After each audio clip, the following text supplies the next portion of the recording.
Hello everyone, Simon here. Welcome back to our architecture tour of Cyberpunk 2077. What a beautiful day it is in Night City. So, we're not gonna look at the city today, we're gonna look at real-world architecture.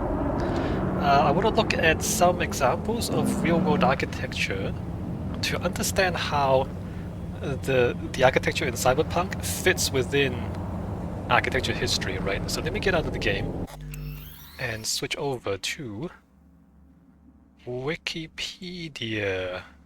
There it is. So I've picked out 19 buildings from the real world that I think are relevant to our discussion here. Mostly big commercial skyscrapers, and some things that are stylistically similar to the architecture in the game, but also some that are deliberately different, right? Just to see what the game isn't as well. So by comparing the stuff in the game with different buildings in the real world, we learn more about what it is that we're looking at in the game, right? I'm gonna talk about 19 buildings. There are a lot more buildings that we can talk about, but just to keep the scope of it reasonable, right? If you have any interesting thoughts about any buildings that I haven't talked about, go ahead and tell me about it in the comments or something. Because, I can't talk about everything. But if you have good ideas or some good examples of things that you think might be relevant, then I think it will be interesting to hear about it. Okay, so let's get into our architecture theory lesson here. So starting off with the Empire State Building. This one. This, I would say, is the original mega commercial tower, right? Commercial mega tower, I mean.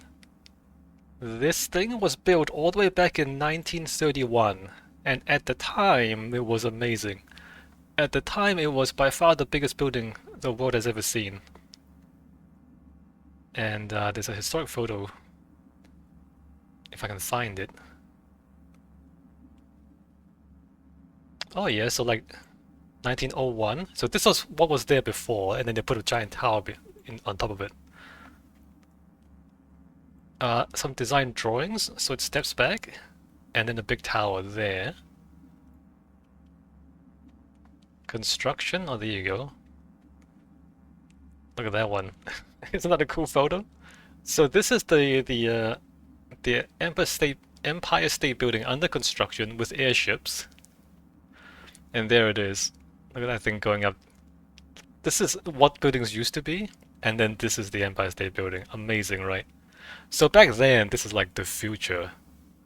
This is the bright shining future of America back in the 1930s and 1920s and 30s. It is very remarkable for how big it is. Like even today, it's an enormous building, but back then it was truly ginormous. People talk about the Art Deco style, but honestly, from a distance, and you don't see much Art Deco, you just see a giant tower, right? If you count the floors, comparing the Empire State Building with the towers in Cyberpunk 2077, this thing is about 100 stories, I think. Hold on, let me just check. It is 102 stories. Whereas, let me just switch back to the game real quick. If you look at those buildings there, and if you like count those floors, like you see that there, so like 1, 2, 3, 4, 5, 6, 7, 8, 9, 10, 11, 12, 13, 14, 15, 16, so that's like 20 there. So you count that out. Is that 20? So the last time I counted it, it was about 60 floors. Maybe I miscounted though. Like, how tall is that? How tall is that? 1, 2, 3, 4, 5, 6, 7, 8, 9, 10, 11, 12, 13, 14, 15, 16, 17. Let's say like one of those is 20. Then the whole mega building is about 60 stories tall, right? So the World Trade Center is another 30% taller. So you'd think, oh, these are big buildings in the game. Not really. I mean, yes, but not really. Not as big as the Empire State Building, if you actually count the floors. Don't know if we should make that comparison though, because like the scale of things in the game and scale of things in real world is not quite the same.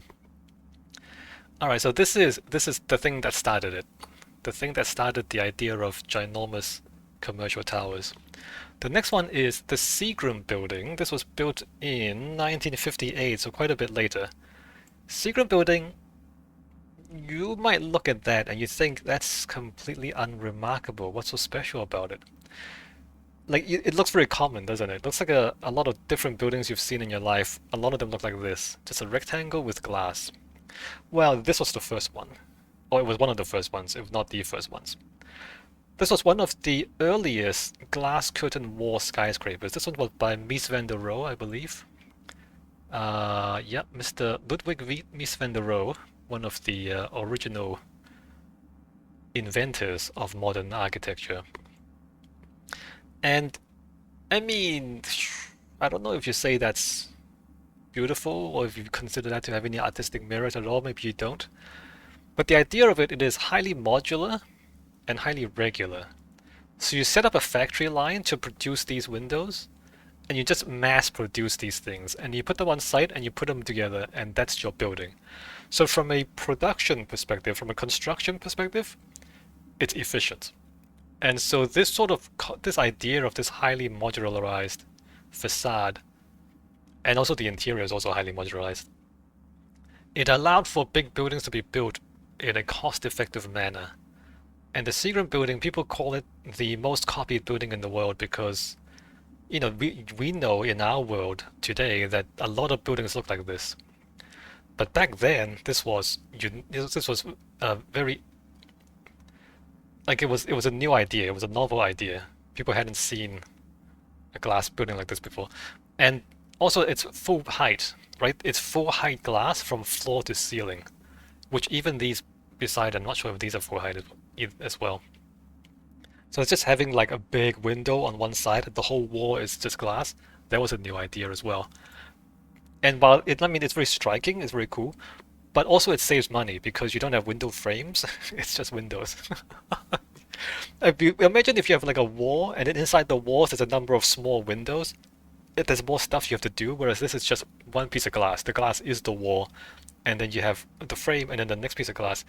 And it actually makes things a lot simpler, and it also makes things cheaper as well by doing that. So it looks very cool, but also is cheaper. So Seagram Building, it does a number of things that are quite smart, and it makes the building cost effective, although the Seagram Building did use very expensive materials in some parts.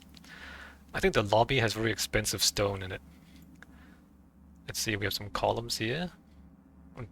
We don't see that expensive stone. I mean, that's a little bit nice, the stone back there. But look at that. It's just like the frame and the windows. And it's just like that all the way up. Right, so that's the Seagram Building. Next up we have the Students' Dormitory by Georgi Konstantinovski. We don't have a Wikipedia article on this one, surprisingly. I guess nobody thinks it's good enough for Wikipedia either. I picked this because of the bridging element, right? So this is a brutalist building. It's in North Macedonia. Brutalist, concrete, and very regular, but it does have these bridges. These are pedestrian bridges that link between the buildings. And I picked that just because, you know, we have so many bridging elements in the game. So I decided to pick a building with a bridge. And one of the earlier ones too. You'll notice it's a very small bridge. This is just a pedestrian access. It's not an actual building, right? So, I mean, at some point I need to talk about why. I guess I should talk about now. So bridges are expensive. And by expensive, I mean, look, gravity pulls down, right? Gravity is straight up and down. And so when you have a column that goes straight up and down, the gravity just goes straight down. Simple. This is very, very easy. Whereas if you have a thing going sideways, and let's say you're supporting it on this side, gravity wants to pull it down like this, like you want to fall down like this. So now you have a bending a bending stress on it. And when you start bending anything, things get very complicated. Um, and so to resist the bend, you need like a beam. You need a thick beam across to resist the bending, but it's just complicated. And it turns out that in terms of the amount of structure you need for any amount of floor space, going vertical, the amount of structure you need is less than if you go horizontal. If you go horizontal and you have this thing trying to fall down, you need more structure for the same amount of floor space. So floor space is the amount of space you can rent out in a building, right? When you build a giant building, you create open floor space that you rent or you sell to other people, and that's how you make money as a property developer. So more structure per floor space means that it costs you more to build that floor if it's a bridging element.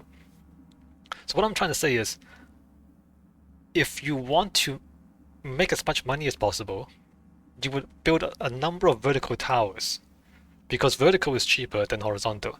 If you have like, instead of having like a tower up and then across and then down again, just have 3 towers. Don't have the horizontal part, just have 3 towers, and you would spend less money on the floor space that you create by doing that, right? So that's why bridging elements in the real world are rare. In fact, extremely rare, because it's not cost effective, right? So like, why would you spend more money if you can spend less money? Like, why would you make less money instead of making more money? You see what I mean? So like, if you ask any property developer, any engineer, any architect, they'll tell you like, okay, but you're gonna spend more money to get the same amount of floor space. Why would you do that? I mean, sometimes you have a good reason. Like maybe you want to create something special, maybe it's a landmark, but usually you don't have any good reason to do that, so people don't do it. Anyway, so this student dormitory, it's a little bit dystopian because of the brutalist nature of it. Look at it.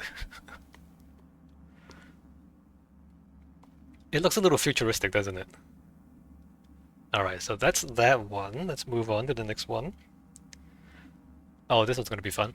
This is the Nakagin Capsule Tower. Nakagin Capsule Tower. This one, I don't know if you're familiar with this one. So this was a very, very interesting experiment, right?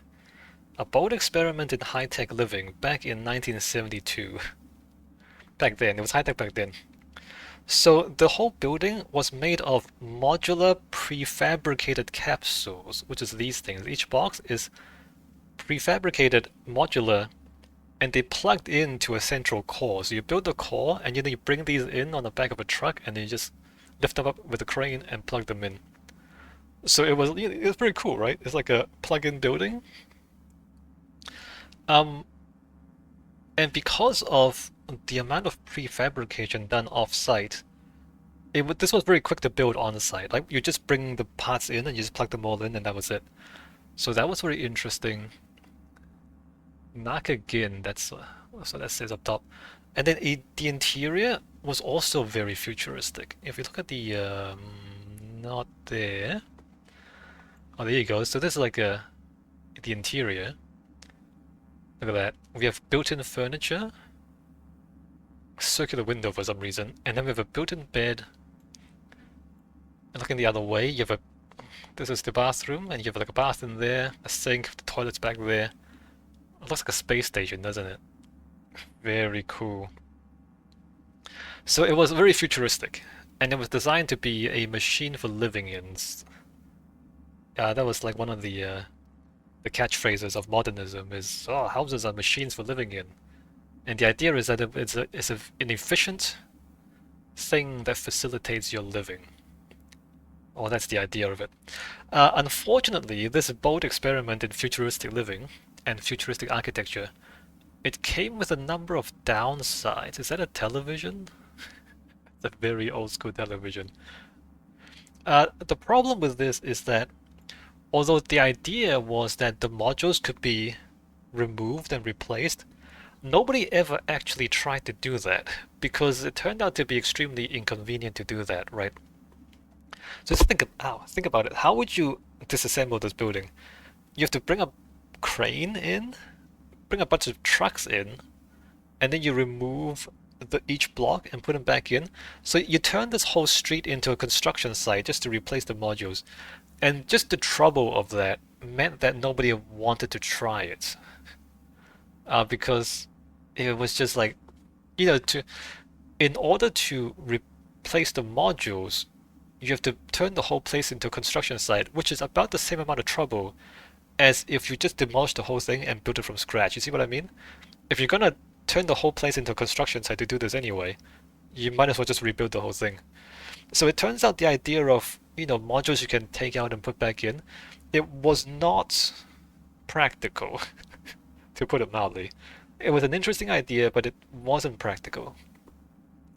I guess if we think about it now, if the crane was built in or something, if you didn't have to bring a crane in to do it, if the mechanism for removing and reattaching was part of the building, maybe, but then that's a lot of machinery and moving parts you have to maintain.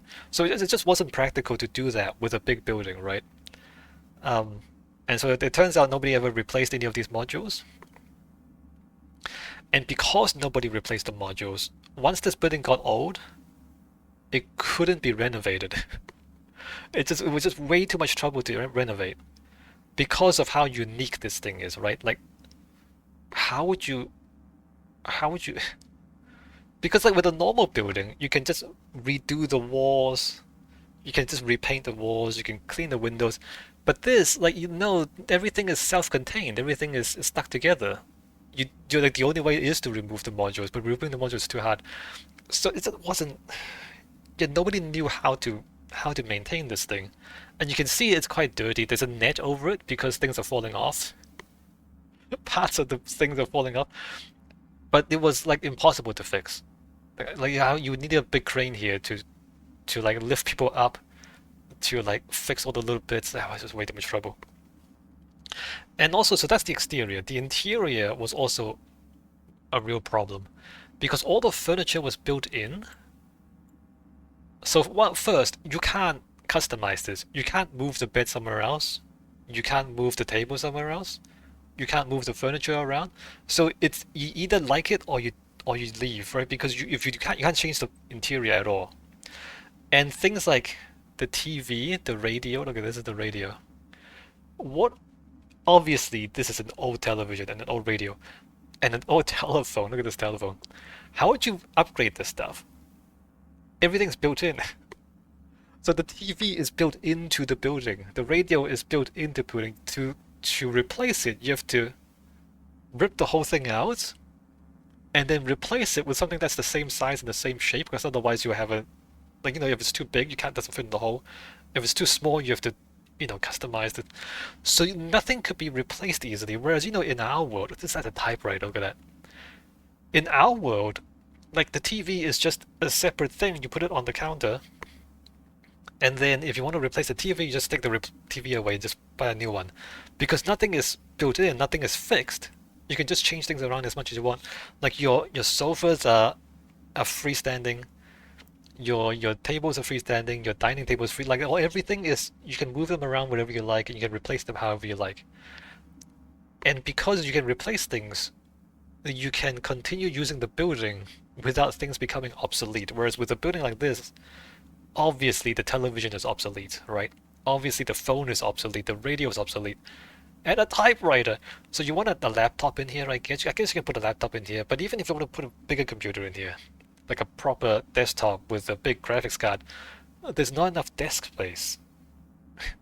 So, like the building was designed for you to live in a particular way, but as time went on, as people changed and as technology changed, it became incredibly impractical to change anything in the building because everything is built into the building. And so it became obsolete. Like the whole building just became obsolete and became not very good. So that was the problem with this building. And eventually it was demolished, which is real unfortunate because it's such a cool building. But it just didn't last, right? It didn't stand the test of time. Yeah. But this was a really cool idea. when they first did it. Oh man, look at that. You see that up there? Can you see that? See how that's peeling away from the wall is peeling away from the ceiling? How would you fix that? Yeah, no, we were hard to fix. Anything in here. Oh, this is like a model of it, or like a small piece of it. You have a frame and you have a bunch of capsules. So very cool idea, but it didn't work out. These days, the idea of a capsule hotel still exists. It's kind of like this, but smaller scale, not a tower. The idea of like a self-contained capsule that you just can rent out and spend a few nights in when you can't find a proper hotel or can't afford one. So that it still exists. It exists in some airports. It exists in Japan, in some places. It takes the good ideas from this, but it doesn't put them into a tower where it's incredibly impractical to repair. Right. Right. So that's the Nakagin building. Very, very interesting, but also not successful. Really not successful because they neglected to think about maintenance. All right, next up, the World Trade Center, the old one, the one that got knocked down. The World Trade Center was completed in 1973, so if you take the Seagram Building, you make it taller, and there you go, World Trade Center. So, I mean, if you really think about it, there's really no artistic merit to it, right? It's just a big rectangle. Two of them, two big rectangles. The only remarkable thing about it is how big it is. It is a comically large building. Large even compared to the other skyscrapers right next to it, like twice as big as everybody else. Very funny. Yeah, no, there's not much to say architecturally. It's just a big rectangle, right? But because it was so large, it was a symbol of American economic power. And because it was a symbol, it was destroyed symbolically. And you know, they destroyed the symbol of American power by knocking it down. No, there's not much to say about it. It's just a big rectangle. But there's a certain power, right? There's a certain power to having a giant commercial tower. And really, you can say a lot about some of the buildings in Cyberpunk as well. In Night City, like the whole point of it is just it's just big. It's not pretty, it's just big. And that's the soulless corporate power of hypercapitalism. All right. Oh, this is much taller than the buildings in the game too. And good thing there's only two of them. So imagine this, but if you like multiply this by 100 times, that would be the dystopian future of Night City, right? Alright, next up, what do we have? The Robarts Library. I actually don't have much to say about it. I just thought it looked cool. That's all. There are some cantilevering elements that stick out. So remember in the game, a lot of things stick out. A lot of parts of buildings stick out. So I picked this. But you'll notice that the overhangs are quite small in the real building. Because as I said, having a horizontal bit stick out from the main building, it's quite difficult. Whereas straight up and down, very easy. As soon as you have any sort of cantilever, any sort of overhang, it's structurally complicated, right? So they do a little bit of it, but not too much. Just a little bit of overhang, but hardly anything. I just thought it looked cool. If you imagine the cyberpunk city, architecture like that would fit. Alright, so that's that. Next one is the Golden Mile in Singapore. Look at this thing, isn't that cool? This was 1973. What is that? That is a mixed-use building. By mixed use, I mean there's residential and offices, and inside I think there's also a shopping mall. So it's a mixture of uses, and the idea is like a city in a building, right? The arcology idea. Although this is not nearly big enough to be in archaeology.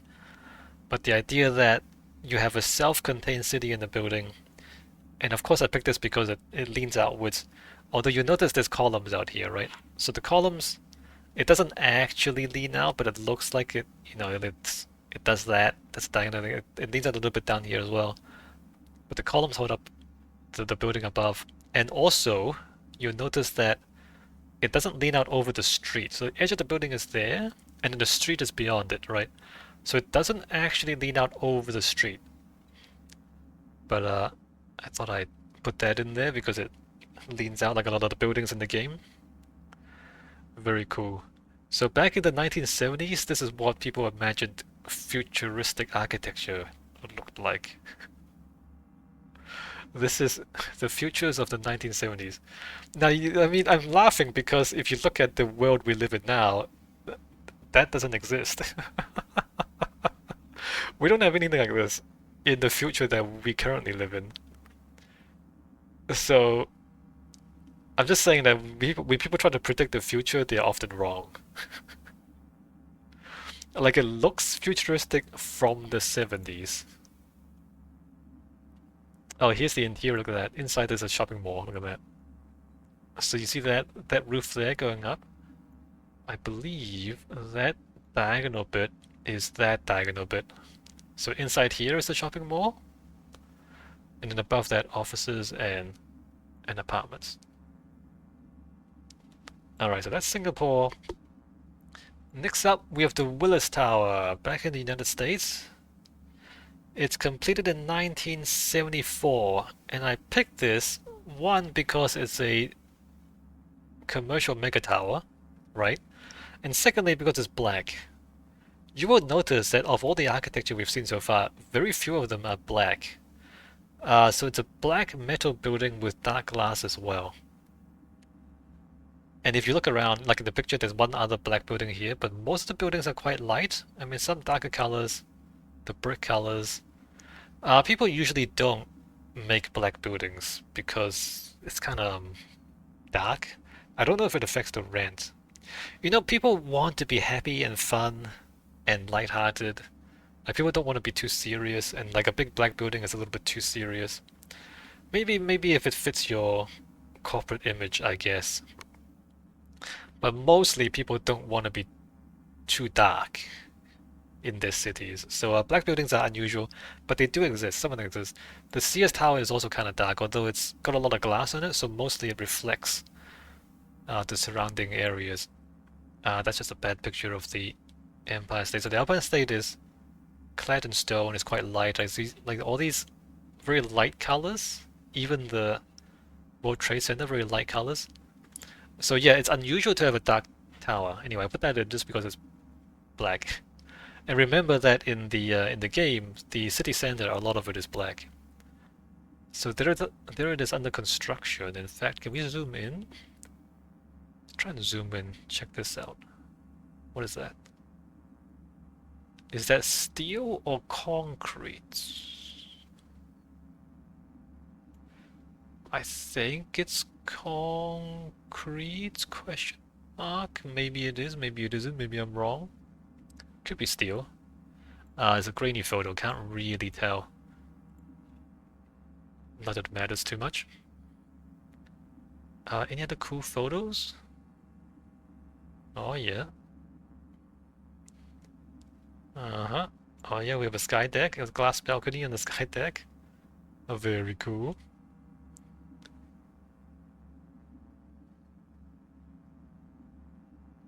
Okay. So here we're gonna skip a little bit. So remember this was 1974. We're gonna skip the entire 80s. So the 1980s was economic stagnation for a lot of the world. There were a number of problems in the 80s. The big one is the oil shocks of the 70s. There was a dispute about the price of oil, and so the Middle Eastern countries decided to cut production, and the price of oil went up, and the world economy basically slowed down quite a lot. Um, and not that many ginormous towers were built in the 80s. And then when we come back into the 90s, Bank of China Tower building in Hong Kong, this was completed in 1990. And have you noticed that things have changed? Triangles. We have not seen triangles. Look at that, rectangles. I mean, look at this overhang, but it's kind of rectangles. Okay, there's some angular shapes there, but big triangles. That's new. So the 1990s, the world has changed. What has changed? Computers. Computer technology became more advanced and more accessible, and people started using computers to calculate architecture, specifically calculate the structure of buildings. And that allows for more complex shapes. Because look, when you build a building, you need to figure out how big the beams have to be, like how big are the beams and the columns. And to do that, you have to calculate, like you calculate the weight of the building, and then you calculate how much load-bearing capacity your concrete has or your steel has. And so then you have to calculate how much steel you need to have in order to hold up the weight of the building. A lot of thinking. So you hire an engineer to figure out all this stuff out, right? And back in the 70s and before, you would do this by hand. At most, you had a calculator. And like you had a calculator, and so there was a limit to how complex the structure could be because it just took too hard to figure out the math, right? But once you start using computers more, you could do more complex math. And then you can have more complex shapes. Because you can calculate the forces and figure out how to build this thing with the power of computers, right? And so from the 90s onwards, things change. So this is the first one. Bank of China Tower. So, oh, this was also the first mega tower outside of the United States. Look, the first super tall skyscraper outside the United States. So after the oil shock, the rest of the world started to catch up because, you know, the oil shock, it slowed down economic growth in the United States by a lot. And then other countries started to catch up. And Hong Kong was, there's a Bank of China Tower. So Bank of China building a new headquarter building in Hong Kong. So this is the beginning of the rise of China as well. So yeah, the world has changed. Alright, next one. Tokyo Metropolitan Government Building. This was completed in 1990 as well. Look at this one.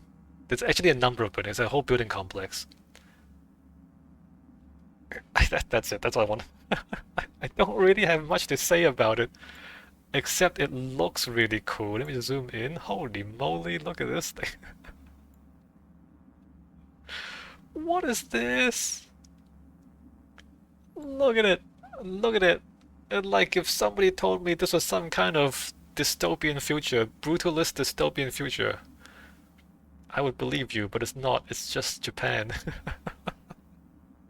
Like if you told me some sort of mega corporation operated out of these buildings, I would believe you. No, it's the Tokyo government actually. So Japan also went through a long period of economic stagnation. Like the Japanese economy has been going sideways for a long time. And as an attempt to stimulate the economy, the government would go do big construction projects. And so this building really is more complex than it needs to be. It might be bigger than it needs to be, but it could be like a jobs program, right? They're trying to create jobs for architects and engineers and everyone else. So they made this really fancy building for the government. And yeah, no, I don't really have much to say about it except it looks really cool. It looks like it belongs in Cyberpunk, right? And it does. It looks something straight out of a Cyberpunk movie. Like a big evil corporation. I don't want to say that the Japanese people are the good people. But you know what? The Japanese people, especially the Japanese government, are way too serious. They take things way too seriously. And this is too serious to be honest. No fun allowed in the Japanese government. Alright, well that's them. It's the Japanese culture, I guess. So next up we have the Petronas Towers. This is in Kuala Lumpur, Malaysia. This was, what was it, 1996. I picked this because of the bridge. So there aren't that many buildings with bridging elements, as we said. Here's one of them with a bridging element, and it's tiny, right? In the real world, we have big towers and small bridges. In the game, we have big bridges. And look at that, even this bridge, you need this to hold up the middle of it. Just this. It's just a walkway. It's not even heavy. Like there's just a few people there. It's not even heavy, and you need that much structure to hold this up, right? So when you look at some of the bridging structures in the game, they just like enormous things just going across. Structurally, I don't find them plausible because, as I said, like when you go horizontal, you have the bending moments. You have the building trying to fall down and bend this way, and so that to resist that, you have struts holding out the middle. Yeah, it's structurally difficult. Any sort of bridging element structurally difficult. That's the Petronas Towers. Malaysia, yeah, so the rise of Southeast Asia now. Any other cool pictures of it?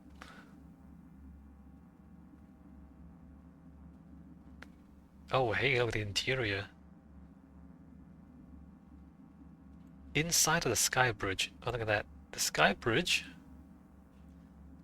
And then the inside of the Sky Bridge, isn't it 2 stories? I think there's 2 floors of the Sky Bridge.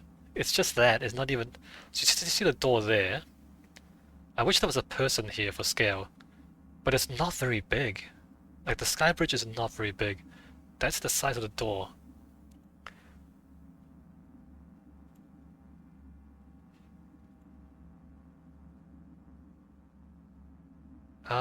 Any other cool buildings? I need pictures, I mean. Nope. Alright, that's it. Okay, next one. We have the Burj al Arab over in Dubai, in the United Arab Emirates. Look at that one. So I picked this one because it is not like what we have in the game. This is 1999 now, the Burj al Arab. It's a hotel. Look at this thing. The curves. The curves. So I said earlier how computers allow for more complex shapes. So this curve, I mean, you can't tell me anybody could do this without computers. Like you draw the thing and you have to calculate the shape, and then you have to like cut all these pieces of glass to shape. So they use a computer to do this, obviously. So these shapes, oh, and this too, look at that. Only possible because of the use of computers in architecture design. Also note that it's white, it's curvy, it's bright, it's hopeful, optimistic.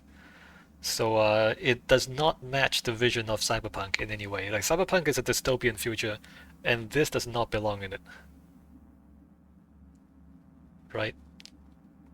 So yeah, no, I just want to point out how the real world diverged from Cyberpunk. Like starting from the 90s, it just kind of went further and further apart. And then the next one, oh, we have the Gherkin. Trust the British to name this thing the Gherkin. Officially 30 St. Mary X. This was completed in 2003, and here we go. We see computer-aided design in full effect. There's no way anybody designed this by hand. Like, you have to use a computer for this. How would you design this with a computer? Not just designing it, but the glass, look at it.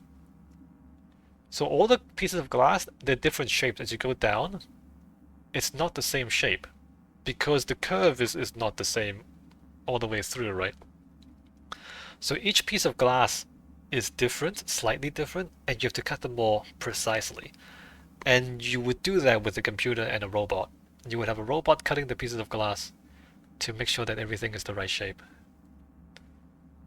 At least I hope they did. I mean, if they built this thing by hand, it would be incredibly inefficient. I would suggest you do this with a computer and a robot. Um, yeah, look at that. And you don't see anything like this in the game. I mean, we haven't walked through the game yet, but when we walk through the game, just keep in mind that this exists in the real world, and you don't have curves like this in Cyberpunk 2077. Very interesting. And then the next one, same thing. This is The Turning Torso by Santiago Calatrava. Curves, man. Again, no way you're doing this without a computer. Look at those curves. Under construction in 2004. Hey, look at that. We have two cranes on either side. And what is that? Is that concrete? Hold on, let me zoom in. Yes, concrete. Diagonal concrete columns. You've got to be kidding me. So this is steel. There's steel on the outside and then concrete in the middle. Is that right? Maybe it's not concrete. Hold on. Is that concrete? It could be steel with fireproofing. No, I think it's steel and concrete. There's like two layers of structure. Let me look at it. Yeah, no, look at it. So there's the inside of the building, and then there's another frame, like a steel bracing around the concrete building as well. Complicated. And like all these shapes are different. Complicated. Also, if you read the Wikipedia article, it tells you that the thing was double the projected price. So they made a price estimate, and then when they finished it, they spent double the amount they thought they would. So there's a penalty to having complex shapes, is that it's very difficult and potentially very expensive to build these complex shapes. Each floor consists of an irregular pentagonal shape, rotating around the vertical core, which is supported by an exterior steel framework. Oh yeah, complicated. Very good, very good. Unbelievably complicated. Okay, next one. The Shanghai World Financial Center. Hey, look at that. Again, curves and diagonals. I mean, it's mostly straight up and down, but there's no way you're doing this without computers. This shape, what the hell is that shape? How does that work? It is curved, like it's curved. So the surface of the building is curving up, it's not just a straight up. And oh, and there's a bridging element too, so I picked it also because of the horizontal bridging element, but again, it's very small compared to the size of the building. Just a little bit of a bridge at the top there. And if we come down, okay, so there's the bridge. This is a little bit confusing. So the roof is flat, but it's a mirror finish. So it's a quadrilateral shape. It's flat across there. It's just reflecting the shape on the bottom. So the underside, the bottom side of the oh, it's under construction. The bottom side of the bridge is the observation tower, and then above it, I think it's just more offices, right?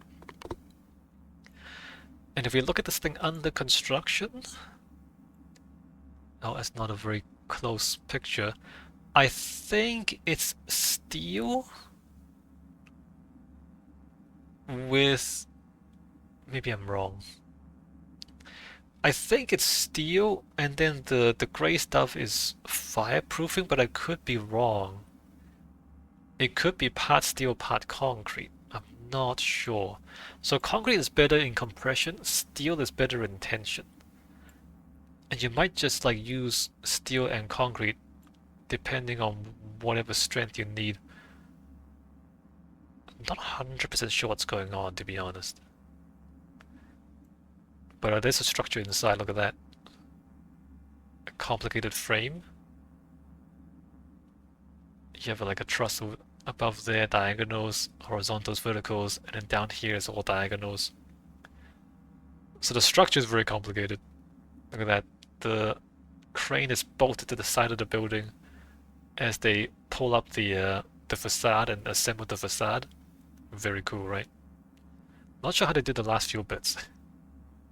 I mean, eventually they have to dismantle the crane, lower the crane back down, And then how did they finish the last piece? I'm not sure. Alright, so that's Shanghai World Financial Tower. One of these big, tall mega buildings. There's two of them right next to each other, and the third one going up. Okay, we have Marina Bay Sands. This is in Singapore, and we picked this one because horizontals, baby. One of the few buildings in the world that has a significant horizontal element. Um, so the horizontal bit on top, it's a party space. It's got clubs and swimming pools and bars. This is a resort. Marina Bay Sands Resort. So there's hotel rooms down here and a party space up there. Very cool, very distinctive. Swimming pools, look at that. So we're on the horizontal bit. Swimming pools, it's not that wide if you think about it. I mean, there's water, so it's heavy. Water is heavy. But there's like the deck chairs, and then there's like I think there's a bar back there, or is it just more deck chairs? That's a bar there. So very cool, but not that big. Oh, there you go. A view from a helicopter, I guess? Oh, look at all these people. Are those people? Can't really tell. It's a restaurant, I think. Oh, those are people. Getting a good view. There's Singapore. Right. Anything I want to say about that? No. That's about as big as horizontal elements get in the real world, right? That's under construction, 3 towers. We don't have the horizontal bit there yet. Yeah, the horizontal bits don't get much bigger than this in the real world, just because how structurally challenging it is to do this. Like, this is challenging already. The next one, the CCTV building completed in 2012. Construction took 8 years. This thing was complicated and difficult to build. Look at that thing. What is that? What is that monstrosity? Why would you do that? This was by Rem Koolhaas and OMA, Office of Metropolitan Architecture, headed by Rem Koolhaas. Insane? I mean, even compared to the buildings in Cyberpunk 2077, this is crazy. This is crazier than the stuff in the game. And it's not often you can say that, but this is crazier than the stuff in the game. Yeah, so it took 8 years to build because of how complicated it is. It's complicated because I mean, it's irregular, right? It looks like a lot of straight lines, but it's not straight up and down, it's diagonals, and then it's got a big cantilever out here. So there's a bridging element, and structurally complicated. If you look carefully at the facade, you see the grid pattern here. That's the actual structure of the building. It's diagonal grids is the actual structure. And you can see how in some parts it's denser than in other parts. That's because this is where the stresses on the building are greater. So if you take this shape and you put it into a computer model, the computer will calculate for you where the stresses are greatest. And so at this point is where the thing tries to bend, right? Like you have a vertical bit, you have a horizontal bit. It tries to bend like this, and so this is where it tries to bend, and to resist that bending, you have to make that stronger. And so the grid there is tighter, so it's stronger there. It's also trying to bend there as well, so you see how the grid is tighter there. Here, not so much. And then here it tries to bend this way as well. So you have this shape, it tries to like fall over that way. And so you need this here to pull the building up, and the same down here as well. So the closer together the lines are, the more sturdy the structure is at that point. And you could never do that by hand. If you try to calculate this by hand, it would take a long time if you do it at all. But with the computer, you can simulate the whole thing, and it'll give you a good answer, a good calculation. And so the computer allows you to build shapes like this with a big bridging thing. So that's a car down there, and it's also in the foreground, right? That's a building behind us. You look at the size of these buildings, the size of the cars. Imagine the car down here is huge. It's huge, huge, huge, irregular shape, and it's black. Like it's too strange. It's too strange for our world. It's too strange for Cyberpunk. This is amazing. CCTV building. It's in Beijing, right? Yeah, Beijing Central Business District. I don't know why. Why did they do this? It's like they just decided to do the most complicated thing possible. Alright, next one, the Shard. This is back in London. Shard London Bridge, formerly the London Bridge Tower. It's a big glass pyramid, so again, diagonals. And a lot of mirror glass as well. I don't know why they chose to make it so sharp though. Like it's amazing, okay. But it looks kind of evil, doesn't it? Looks like a giant dagger. A giant glass dagger in the heart of London. It looks kind of sinister, doesn't it? Yeah, no, I don't know about the shape of it. Like the Gherkin, it's rounded, so it looks slightly inappropriate. But this just looks kind of sinister. I'm not sure what the Brits were thinking about this here. But anyway, there it is, the Shard. Oh hey, internal structure, look at that. Spire and radiator floors seen from the 72nd floor observatory. Oh, that's complicated. Hey, look at these shapes. Look at... what? They're all different angles? Everything's at a different angle. Wow. Like this goes this way, but that goes that way. And that goes that way, and then that goes this way.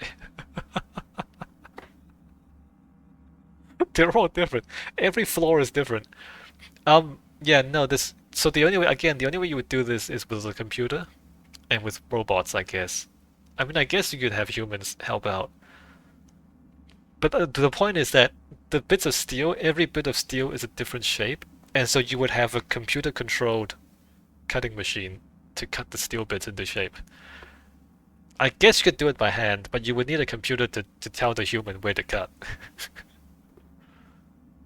Yeah, no, every floor is a different shape. It's so funny. So computers allow you to do this. And okay, so going back to the Seagram building.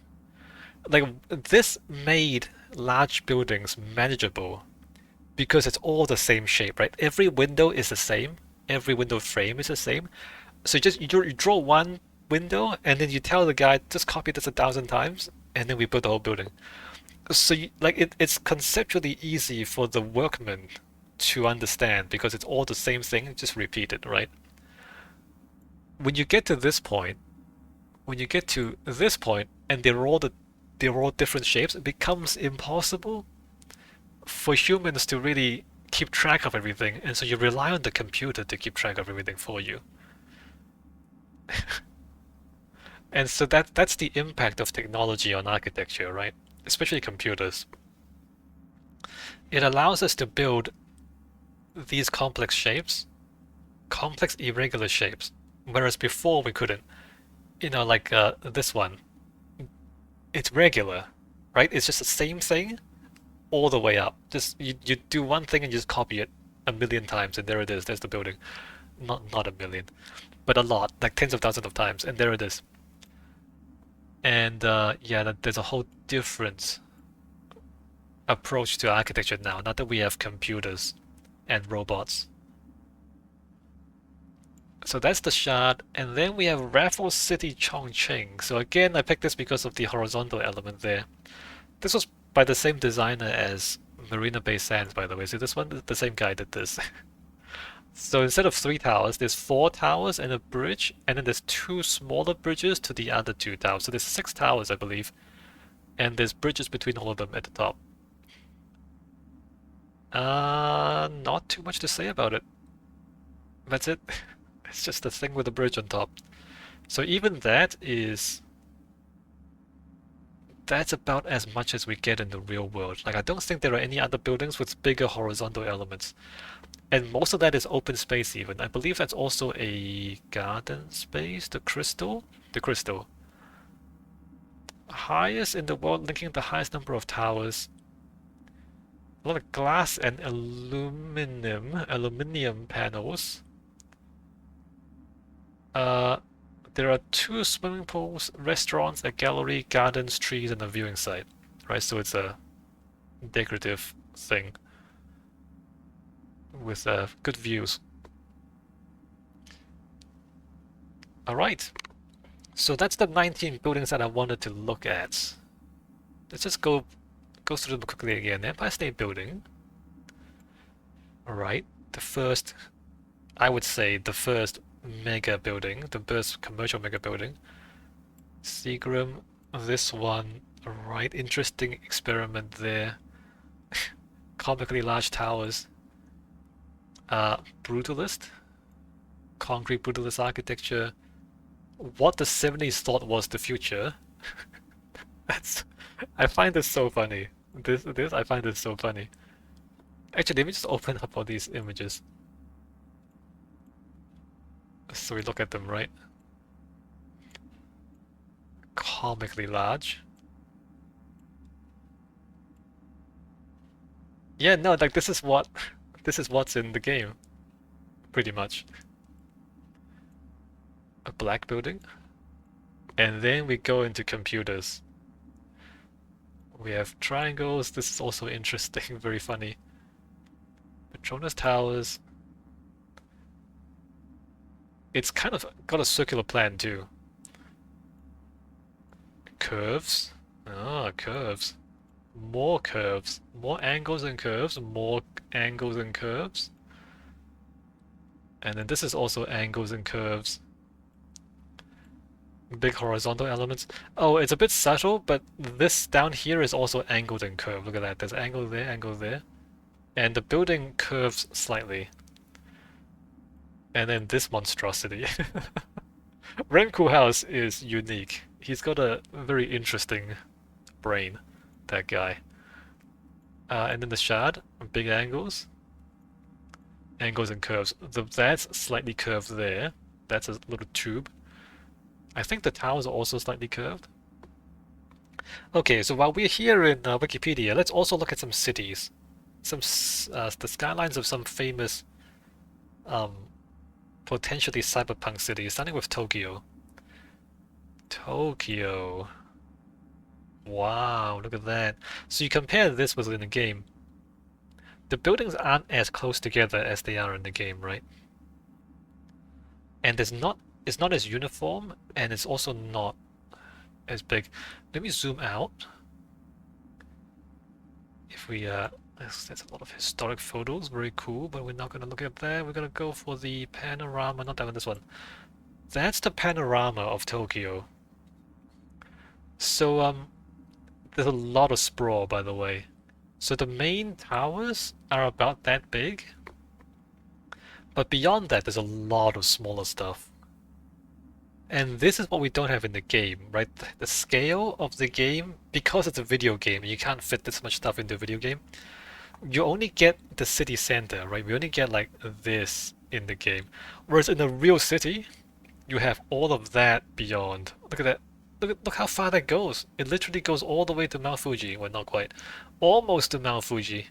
And it goes in every direction too. Like the photo doesn't continue. It just goes both ways. It's just a lot of sprawl. And that's a real city. Unlike Night City in the game. Very cool. But also, like, less cyberpunk than you imagine. Like, from a distance, it doesn't look that futuristic, Tokyo. When you get into the streets, it's better. Right, so that's Tokyo. Let me keep that up. That's Tokyo. New York. New York, also one of the biggest cities in the world. Let's just go for a big panorama, shall we? There you go. There's the big panorama. Oh, it's kind of small on the screen. wide. Let me zoom in and then we'll scroll across. Whoa! Alright. So this is New York. Again, the sprawl just goes on for a long way. And then you get up, and then you have towers. Yeah, so look at that. That's still under construction there. And you see how there's gaps. There's a lot more gaps between the towers than you see in the game, right? So the buildings are spaced apart, and also I talked about how the buildings lean back, they don't lean forward, to provide more light onto the streets. See, even a tall tower like this, it has to lean back. Like all the buildings have setbacks. Like especially it's more visible here, so all the towers, they lean back from the streets. They don't lean forward into it. And then on the other side, hold on, let me just scroll slowly. More towers, more towers. I mean, at this point, it kind of looks about a similar density to Night City. And then back here, we have really big towers. We have the New World Trade Center, right? And you see like big gaps between the buildings. The buildings are not right against each other. And also, it's not black, it's just all glass. Mirror glass, mirror glass, mirror glass, mirror glass. So that's the real world. And then a lot of smaller stuff. And then there's more towers. Oh no, that's One Trade. Man, I got that wrong. That's not One World Trade Center. That's One World Trade Center down there at the other end of Manhattan. My bad. Oh, that's embarrassing. Oh hey, that's interesting. Look at that building there. It's got lumpy bits on the sides. Very cool. And then that's Manhattan. I got confused because we zoomed in too far. I thought the panorama ended here, but no, it ended there. Alright, so that's New York. Let me get back out of the zoom in. Impressive city. It's a very, very impressive city, New York City. But it's just like it's wider. It's less dense and it's wider than Cyberpunk.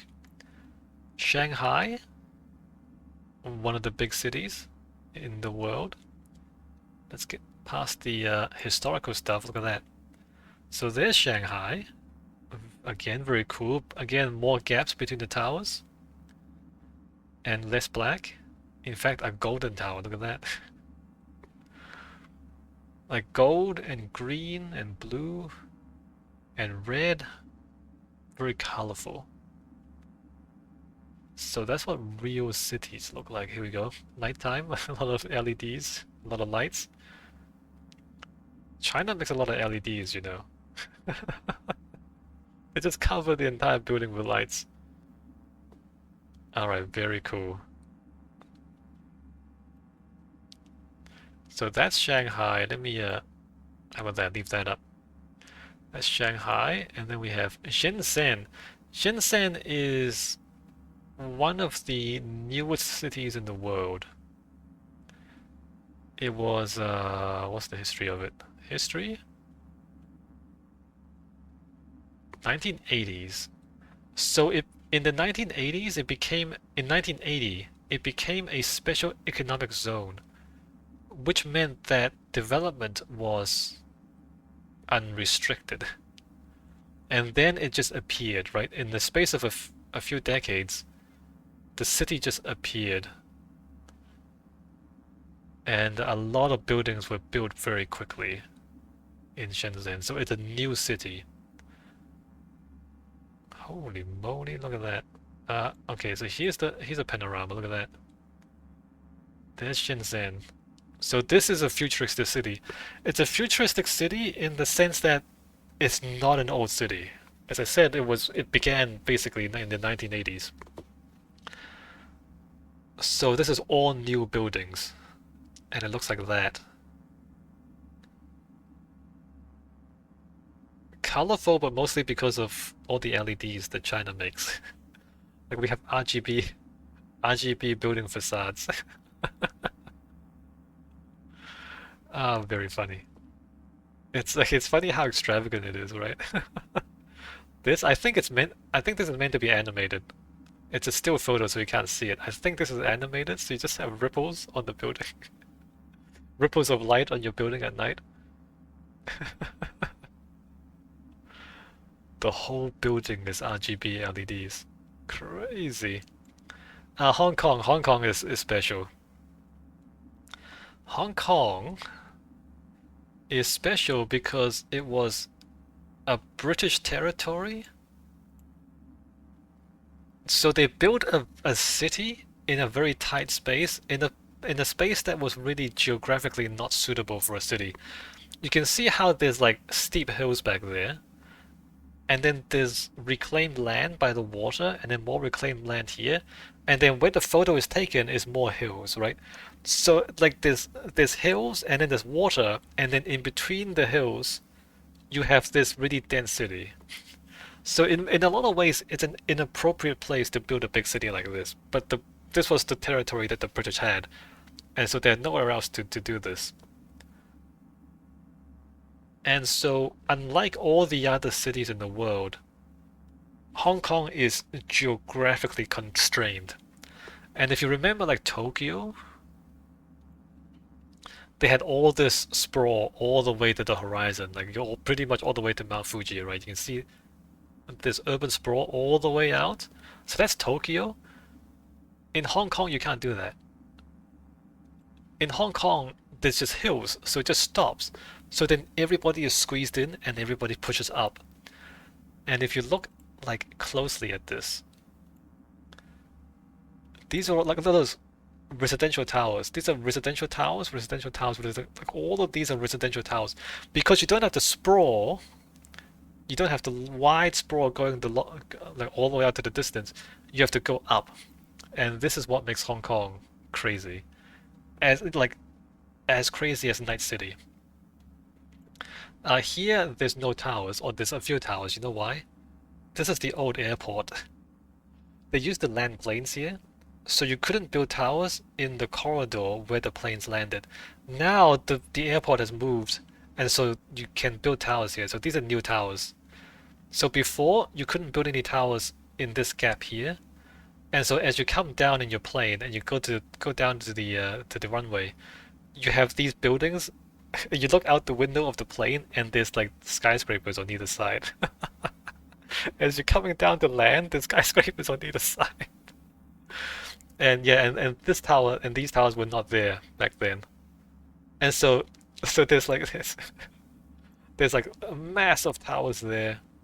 And then there's a bunch of towers here, but in between where the planes came in, no towers. And then beyond where the planes came in, there's towers and towers. All those towers back there. And all these towers, look at that, residential towers, all these towers. That's a commercial tower. Commercial towers across the water. Crazy. Oh, Hong Kong. Look at that. Look at those towers. Towers and towers and towers and towers. And then there's a port there. And then look at all the boats. Yeah, no, Hong Kong is something special. It's it's a it's just it is not recommended that you build a city like this in such a tight space. But there you go. That's Hong Kong. Like I would argue that Hong Kong is crazier than Night City, just because of how constrained the geography is. And if they didn't move the airport, the fact that the airplanes came in between the skyscrapers, extremely crazy. Right, so that's Hong Kong, and then Singapore, another city that is constrained by tight geography. So Singapore is a city-state, and it doesn't have very much territory, right? And so it also goes up. Uh, we're in one of the towers looking out over other towers. So similarly to Hong Kong, no sprawl, just towers. Do we have other buildings? Do we have other pictures of the skyline? No, we don't. Port of Singapore viewed from the pinnacle. No, I want to see the skyline. Unfortunately, no. Alright, no, that's the best we got. So there's Singapore. Okay, so that's the real world, right? What did we learn? What did we learn? I think the most important thing to think about is something happened in the 90s, right? Something happened between there, and that's computers.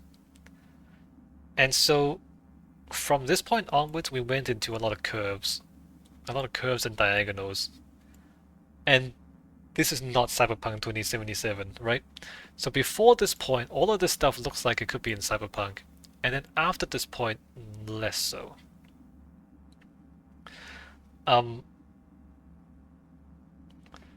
So if we go back into the game real quick.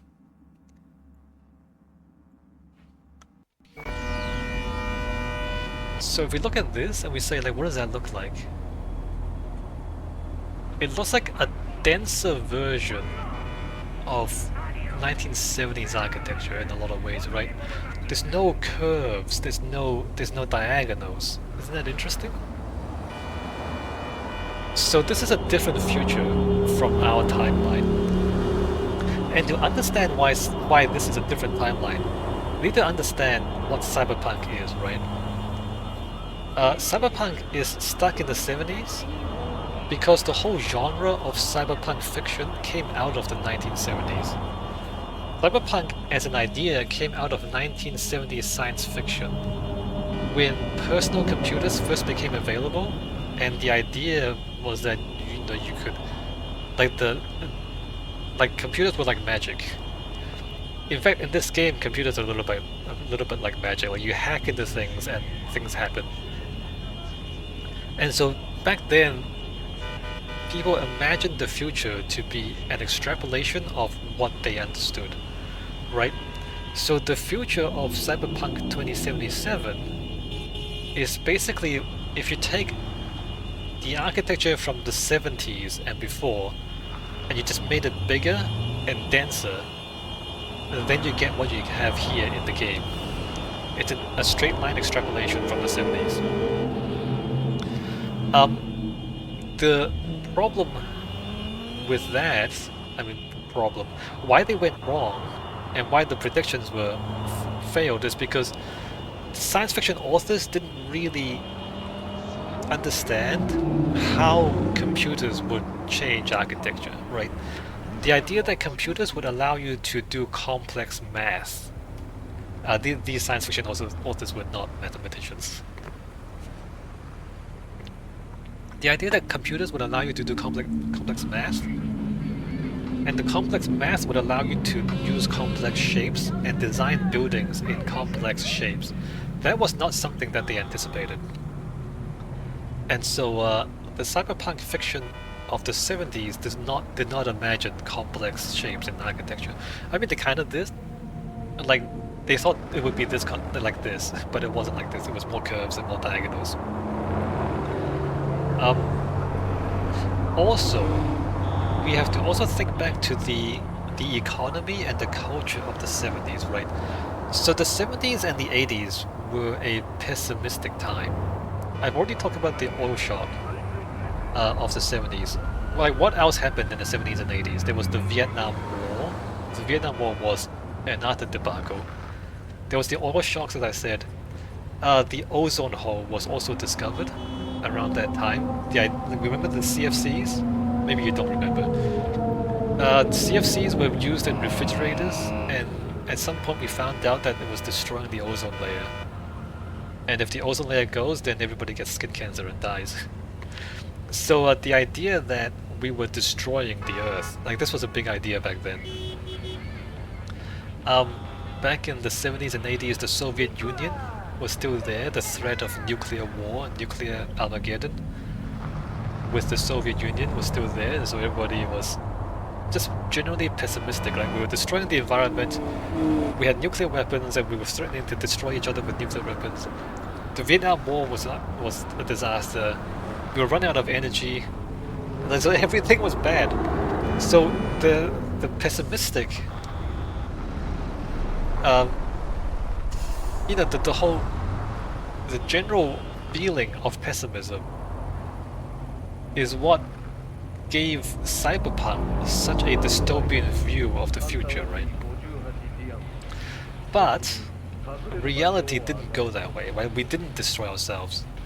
What happened in the 90s, like after Cyberpunk was invented, in the 90s we started to fix the ozone problem, the Vietnam War finished, and when the United States retreated, and the Soviet Union collapsed. And so after the 90s, things looked like they were gonna get better. It looked like, oh, we weren't gonna destroy ourselves. So like after the 90s, things got more optimistic again. So the most pessimistic part was the 70s and the 80s, and that's when Cyberpunk was invented as as an idea, as a genre, right? And so like this is a much more pessimistic extrapolation of the future than reality, because it was basically at the bottom of how people felt about the future. So as for the fiction, so if we come back to the game, in the fictional world of Cyberpunk 2077, in this world, at some point, the United States got into a war in South America. So this is like Vietnam. They got into a war in South America, and it was an utter debacle. They lost it. They lost the war so bad that the whole government collapsed, and a bunch of states seceded from the Union, and so they declared independence. And so the whole United States collapsed. That's the story. Like the United States got into another war where they lost. Like they lost really bad, and the whole country collapsed. The internet was destroyed. It was destroyed by rogue AI. Well, no, it was the corporations were developing AI. The hackers broke through the defenses of the corporations and released the AI, and the AI started killing people. And so the whole internet collapsed, and they managed to salvage a piece of it, but most of the internet is now just out of control, and if you go there, you die. So the internet is out of control. The rogue AI is trying to kill us. The United States government collapsed, and we ran out of oil, and so there was a whole energy crisis. And there's also a widespread ecological collapse. So the whole world's ecology is completely destroyed. So you can already see how, like, this future is the 70s. All the anxieties of the 1970s and 80s just extrapolated in a straight line to their ultimate conclusion. So you take the 70s and just crank it up, and you end up with you end up with the story of the world of Cyberpunk 2077, right? And as we said, the real world took a different direction, but this is what the 70s thought the future would be. And in this future world, where there's so much war and crisis, the military technology is very advanced, and anything that might be related to military is very advanced. So the weapons are futuristic. We have cybernetics, that's futuristic. We have flying cars, by the way. I didn't talk about it this much. If you look up into the sky, there's flying cars and enormous flying barges. So there's anti-gravity technology in this game. Cars just flying around. There's not that many of them though, I guess because they're really expensive. So most people still drive around because they're too poor to afford flying cars. But flying cars exist. Look at them just flying around up there. So anything that might be used for military purposes, like hover tanks exist, like the guns are really advanced, like killer robots exist, killer cyborgs exist. But anything that doesn't have to do anything with the military is really stagnant. If you look at the art, the music, the fashion, and the architecture in the game, everything goes all the way back to the 1970s. Like the culture has not advanced. So military technology is super advanced, cultural stuff not at all. So this is the game, right? This mixture of retro cultural elements with futuristic military technology elements, right? And if you really think about it, it doesn't really fit because that's not how it works. That's not how reality works. Like in our world, with computers, we have computers allowing us to make curvy and diagonal architecture. We have computers allowing us to make electronic music. And we have computers allowing all sorts of things, self-driving cars. And so, like, our technology is not just applied to the military. It's applied across the board to culture, to art, to architecture, to everything else.